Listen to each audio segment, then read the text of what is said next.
Bonsoir. Alors, Yes, good afternoon. Well, Florian did allow us to talk about what we pleased.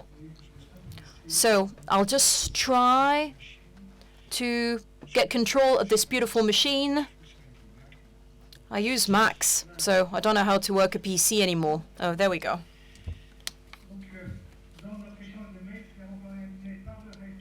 Well, in the emails we exchanged with Florian, he said, would you talk about the FSOBS standards? So I said yes. So I got the slides. You can access them as PDF files on the website. And I was asked, is there anything new since July 2014? And the answer I got from the FSOBS is that no, there's nothing new. This is the most updated version. So if we look at all the slides, I chose a few that I'd like to discuss with you. Maybe I'll be a bit provocative. Let me remind you of the context that was underlined by Florian and that was underlined by the other two speakers. The use of growth factors is extremely well documented. It is indicated for prevention of febrile neutropenia. And I think that it's an element that should not even be discussed or disputed. But there's another field in which I think we should work more, and here it is. There's data in the literature, and this one comes from the Spanish team, Martin, that had used Gcsf as part of chemotherapy for breast cancer. And they demonstrated that that chemotherapy that we call TAC, the use of Gcsf as a prophylaxis, makes it possible to reduce the risks of febrile neutropenia. So that was all well. But what nobody remembers is that Martin's study also proved that it also reduced the risks of asthenia, mucositis, and diarrhea. So a month ago, with a certain number of colleagues, we got together and we decided that we would explore this element more in depth, and we'll see that whether in our future guidelines we'll have sufficient data to tell you which is the basis that proves that what Martin and his colleagues proved is indeed important. In the guidelines, we're told there are two types of prophylactic treatments. There's primary prophylactic treatment, that's to say prevention with the first cycle of chemotherapy, prevention of febrile neutropenia. And we're told there is a secondary prophylaxis with the aim of which is to reduce the risks of febrile neutropenia, but after they've already developed one neutropenia event. So I find it difficult to justify that secondary prophylaxis, except if we're in the situation when there were no indications for using Gcsf based on the FSOS guidelines, EORTC, ASCO, and all the other institutes. Because if a patient has a risk higher than 20% or between 10 and 20%, as Florian commented, and I'll come back to it at the end of my presentation. That patient presents a risk of an event which quite often occurs during the first cycle of chemotherapy. And if that patient is not extremely healthy, a champ, tennis champion, I don't know if Roger Federer is going to play today. We're still waiting to hear. But if that person has comorbidities, then we know that that person will be at risk because of the febrile neutropenia and might die. Yes, it is rare.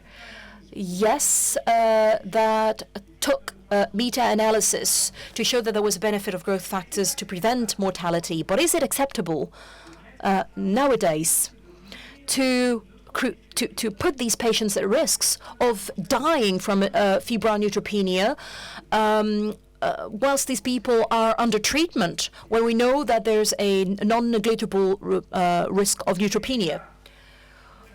So you already had an overview that, yes, it's been proven that Gcsf reduce mortality in a number of chemotherapy approaches that present risks. And that's another work from by Gary Lyman published in 2013.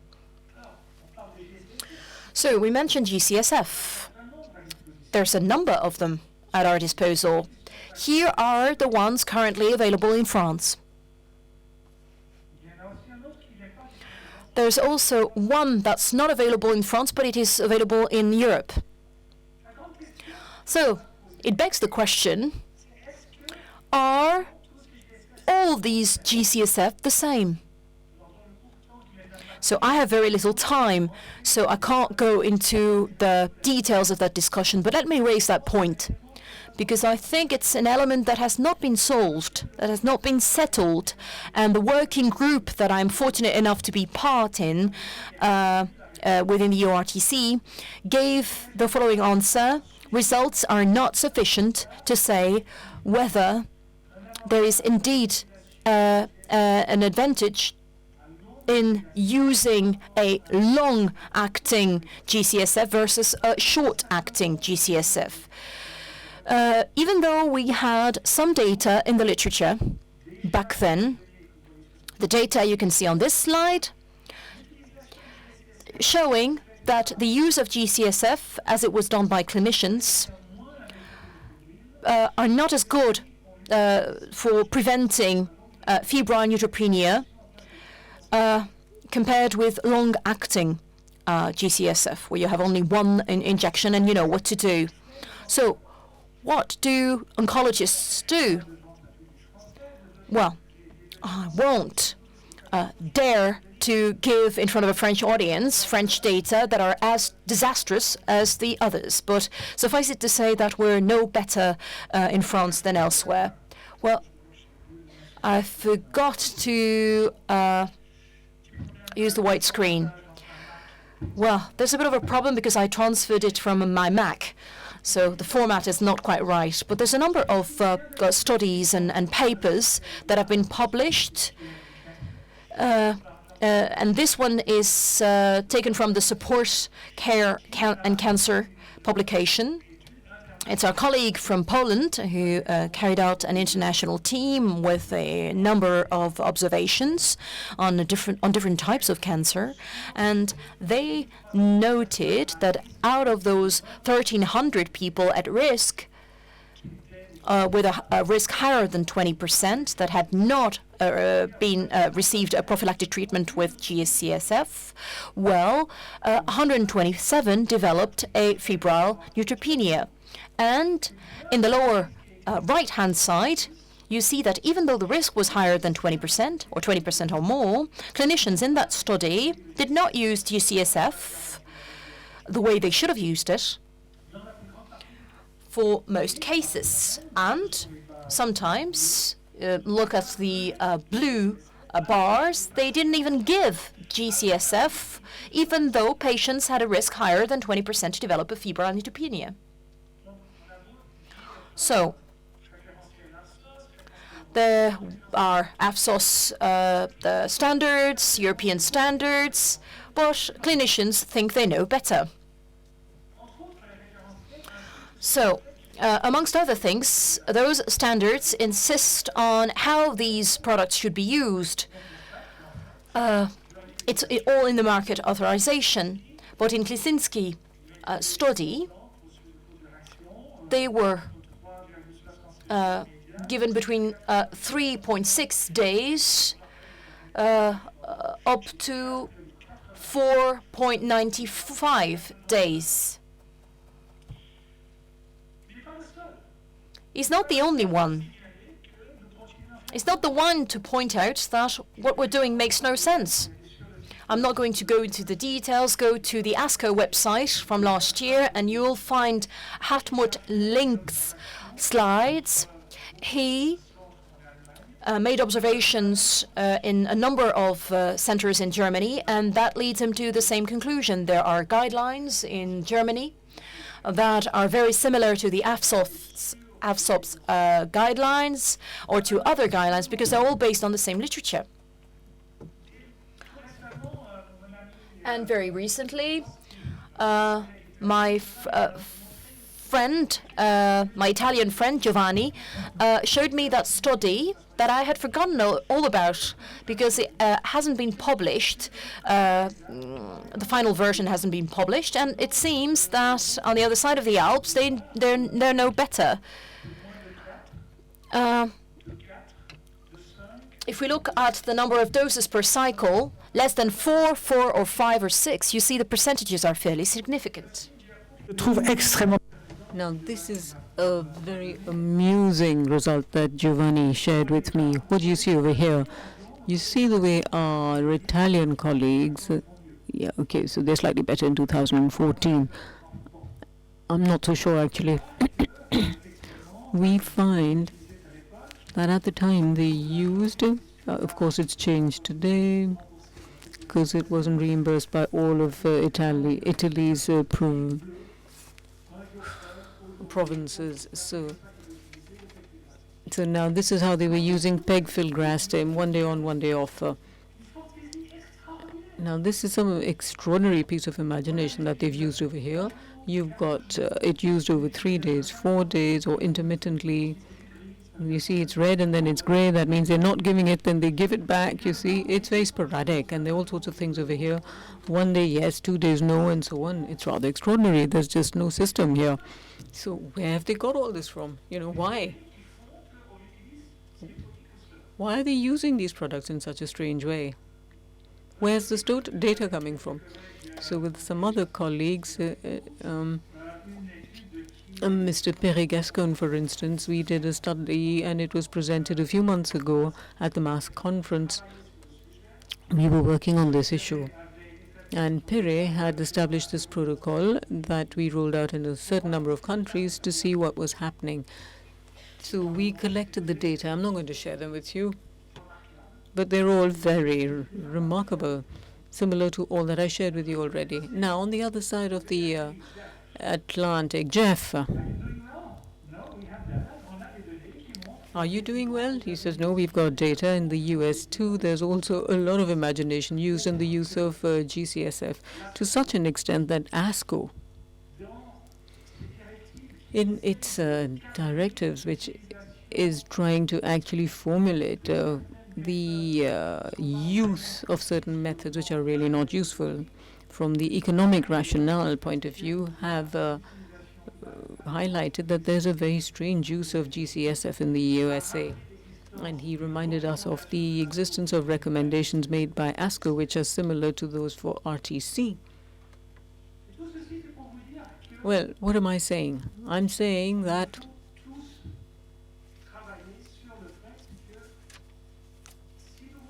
if we wish to avoid that the higher public health authorities come and say, the ministers say, now just stop using this completely, then we need to behave properly and use them as the APSOS recommendations made. Here we are. This is what they are.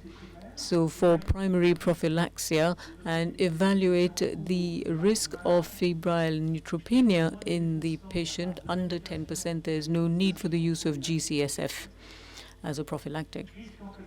Between 10 and 20% risk, so you need to think about the situation, which I'll give you in a minute. And of course, above 20%, there's very clearly risk. So a prophylactic use of Gcsf. Now, what are the factors which will determine whether or not a patient at risk between 10 to 20% be given that? Age.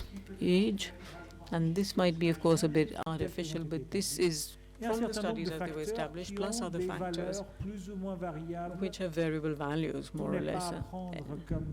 So you mustn't accept all this as the absolute truth. This is what we have in the literature. So essentially a situation in which you have your clinician's assessment of the risk of the use of CT for the patient. Is this chemotherapy justified? Could it be actually used with less risk of febrile neutropenia? And if that not be the case, at least keep it in mind and use these growth factors correctly. And at each cycle, reassess the use and the necessity of using Gcsf. So in conclusion, I'm absolutely sure that the FSOBS reference would help us to have a more rational employment of Gcsf, and it would prevent this febrile neutropenia if it were really applied. And then, like any kind of reference, it has to be reviewed and corrected regularly.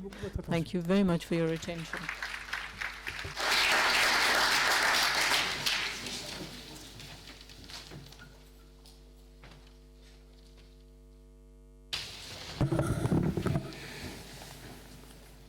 Malheureusement, avec le timing que nous a imposé notre ami Florian, since Florian hasn't given us much time, we don't have time for discussion. But if you have a question burning your lips, please go ahead and ask it.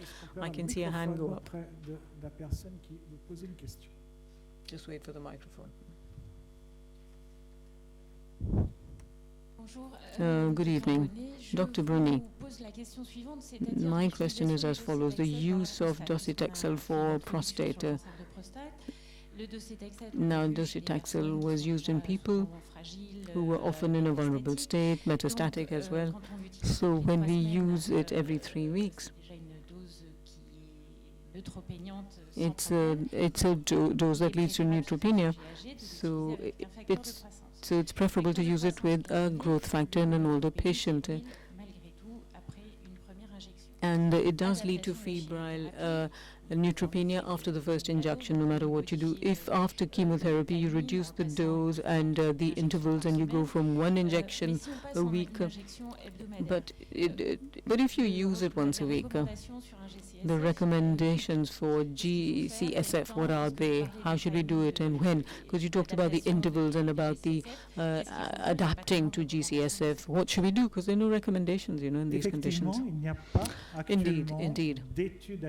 There is no adequate study that's been done today about the use of Gcsf, particularly when you wish to maintain weekly chemotherapy, which might be stopped after a certain number of injections because of the onset of neutropenia. I know my German colleagues for breast cancer started a study to see how to improve on the situation. Now, each one's doing just the best as he can. For prostate cancer, my answer is really simple.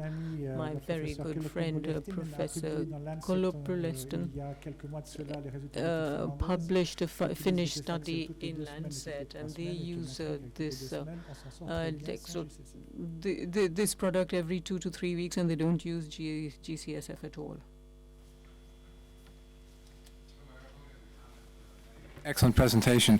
The data you showed on the comorbidity and the risk for mortality from febrile neutropenia is real. We've just updated that data that was 2006 to the current era. We'll present that at ASCO this year, but we're seeing the same trends with increasing comorbidity, increasing mortality in solid tumors. So we clearly have not gotten to where we need to be in terms of prevention. David? Excellent presentation, Matti. Do the FSOBS or any English guidelines specify the number of days of filgrastim administration when chemo is given every 3 weeks? Because I see this with my colleagues as well. 4, 5, 6 days. The recommendation given in the EYTC guidelines and also taken by the office is to follow the recommendation of the registration, which is something that no one does.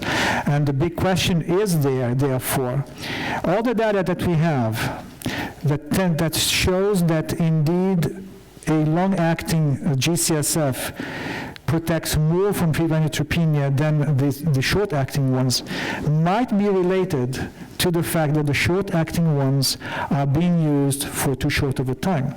Nevertheless, there is one registration study that compared the two and also showed that the long-acting G-CSF was better than short-acting, even though the short-acting was given through the nadir. So there might be other reasons for the long-acting to be more active. Matti, the poor compliance is not only in Gcsf, it's everywhere, right? Do you have the impression that the introduction of computerized treatment schedules will change that or are changing it? Alors la question Mario Di Catto est Now, you've raised a very important question over there. The fact that so many hospitals are now switching to a computerized medical schedule for cancer and others too. So would that lead to a better observance of the references of all the guidelines? Because if committees say that in our hospital we're going to use this chemotherapy, so maybe the committee should realize that in this particular framework you have to use this antiemetic, or we should or not use a growth factor.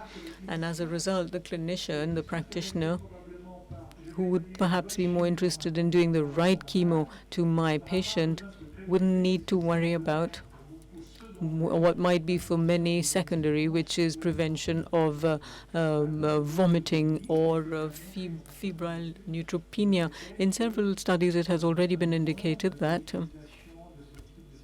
we don't use the sort of system in the entire world, and in the in literature we find that these systems, these computerized systems, have their own problems, and which are also quite big. Well, we've had this system for a few years, and it's called Cato. It's got nothing to do with my name. It's a German system. It's very simple, this system.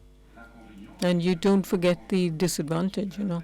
So when I prescribe a treatment for a patient, in the past I used to remember this chemotherapy doses exactly. Now I don't. So that's the drawback. That's not the only drawback. I have a question about some possible studies to compare, future studies to compare. How many studies are carried out in the various European countries and America, and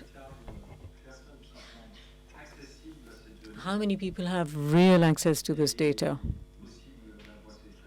and how many actually receive this treatment, and what is the economic impact actually on the public health system as opposed to the therapeutic impact? I'm sorry, I'm asking you this question. No, it's a very good question. Now, for Gcsf, I worked with the economists, on this subject and made a few communications. So now it's quite clear that the threshold that was finally selected is related to socioeconomic factors based on North American reality. However, with the drop in the price of Gcsf today, with the introduction of biosimilars, their use is now accepted in England, for instance, by NICE, and of course they also make very precise socioeconomic calculations. Right, thank you very much, and now let's go on to the next session.